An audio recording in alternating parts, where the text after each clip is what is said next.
Hi guys, welcome back to our channel. నేను మీకు ఈ వీడియోలో గేమ్ చేంజర్ మూవీ ఎన్ని కోట్లు కలెక్ట్ చేసే అవకాశం ఉందో ఇప్పుడు చెప్పబోతున్నాను. సో ఆలస్యం లేకుండా let's get in to the video. Game changer movie ఎన్ని కోట్లు కలెక్ట్ చేసే అవకాశం ఉందంటే దగ్గరగా 700 నుంచి 800 కోట్ల వరకు కలెక్ట్ చేసే అవకాశం అయితే ఉంది.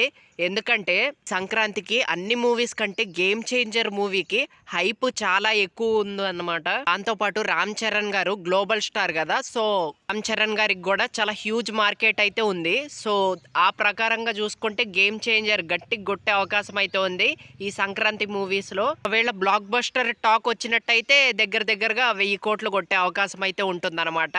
అండ్ సంక్రాంతికి పెద్ద హీరోస్ సినిమాలు అయితే రాబోతున్నాయి కదా, సో ఆ ప్రకారంగా కొంచెం డ్యామేజ్ అయితే జరగచ్చనే చెప్పాలి గేమ్ చేంజర్కి. ఎందుకంటే బాలకృష్ణ గారి డాకు మహారాజు రిలీజ్ అవుతుంది, వెంకటేష్ గారి సంక్రాంతికి వస్తున్నాం రిలీజ్ అవుతున్నాయి కాబట్టి కొంచెం డ్యామేజ్ జరిగే అవకాశం అయితే ఉంది. అండ్ నా ప్రకారంగా గేమ్ చేంజర్ 700 నుంచి 800 కోట్లు వసూలైతే రాబడుతుందన్నమాట.